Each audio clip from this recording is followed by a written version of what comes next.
In 2013, English royal Kate Middleton gave birth to a son in line to be the future King of England.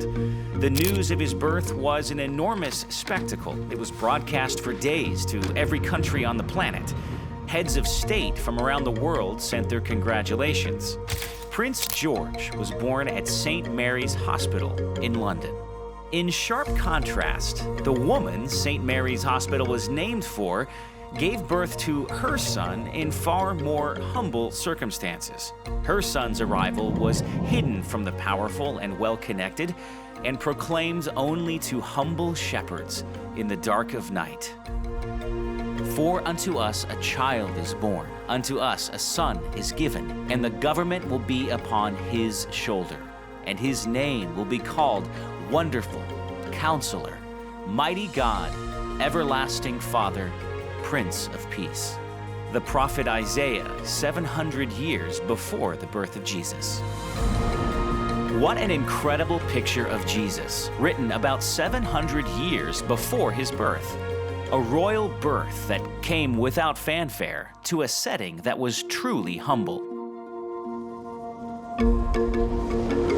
To visualize the humble beginnings of Jesus, it's important to understand what homes looked like here in the first century. One of the things I love about driving through Israel is that I get to see all sorts of ancient ruins and authentic recreations. Homes in first century Bethlehem were pretty simple, usually two-room affairs built over a cave-like basement. Now, the larger room was where a family cooked, lived, and slept. The smaller room, known as the cataluma, was used for storage and occasional guests. Underneath all that was this cave-like basement used for livestock. Now, families relied heavily on animals for meat, milk, and farming, so at nighttime they brought in these very valuable creatures to avoid robbers and predators. The Gospel of Luke says, when Mary and Joseph arrived in Bethlehem, there was no room in the cataluma, so they ended up in the basement with all the animals. And since the word cataluma was the word used in the Gospels, it's very likely that they had gone to stay at the home of an extended family member or friend.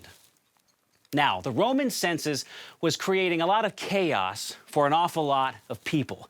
So it's very likely that other family members had just gotten there early and called dibs on the guest room. I speculate.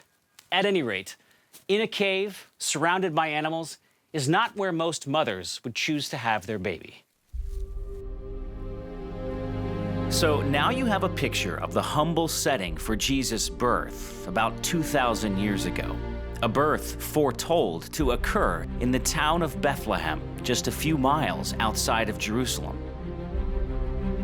Time to load up and drive to present-day Bethlehem myself, where my first stop will be the Church of the Nativity.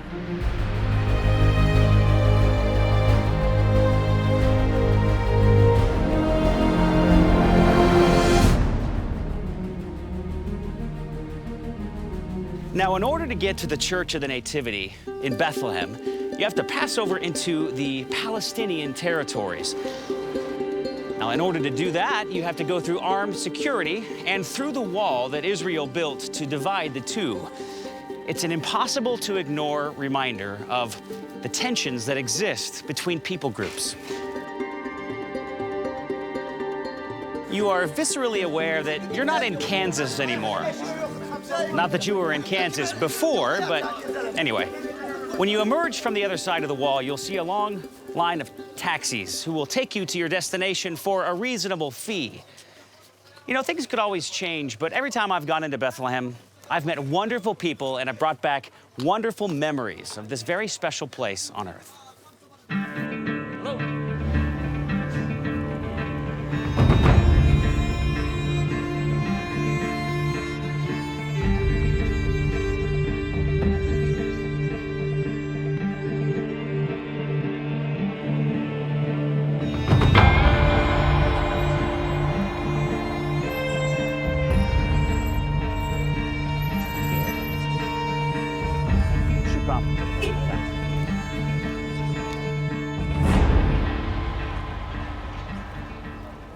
This is the oldest standing church in continual use in the Holy Land. It's 1,449 years old. It's amazing to me. This is the Church of the Nativity in Bethlehem. And as old as it is, it's the second such Christian church built on this same site. The first building, built by Roman Emperor Constantine and his mother Helena in the 4th century, was burned and destroyed when the Samaritans rose up against the Byzantine Empire in the mid-500s. But shortly thereafter, Roman Emperor Justinian began rebuilding this, the current structure, in 556 AD. Modified over the years, it is said to have retained the architectural tone of the original church building as built by Constantine himself.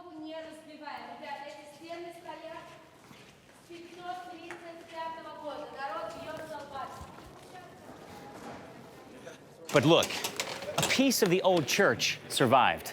You can still see this large remnant of the floor from Constantine's original construction. This dates back to 339 AD, which makes it 1,675 years young, as Granddad would say. Now, this surviving piece of the original floor was rediscovered in 1934 while they were doing some repair work. Its craftsmanship is amazing.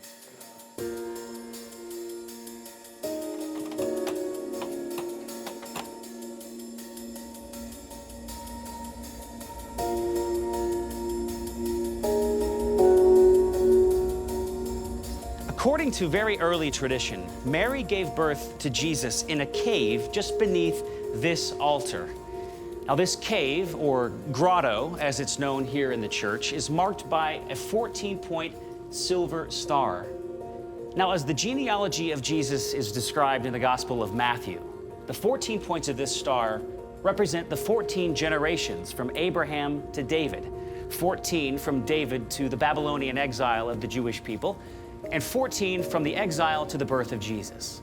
Now, the tradition that Jesus was born here dates back to the 1st century, having been a pilgrimage site for many early Christians.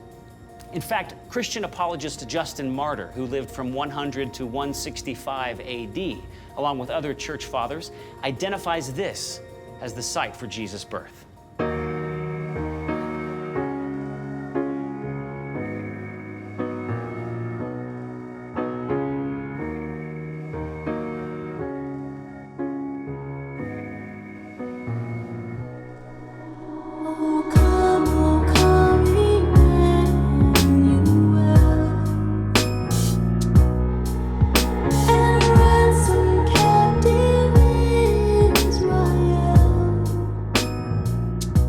And she brought forth her firstborn son, and wrapped him in swaddling cloths, and laid him in a manger.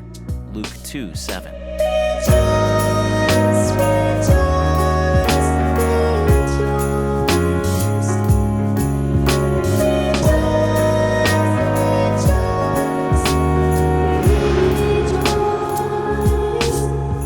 Mangers in ancient Israel were feeding and watering troughs for livestock, typically carved from limestone.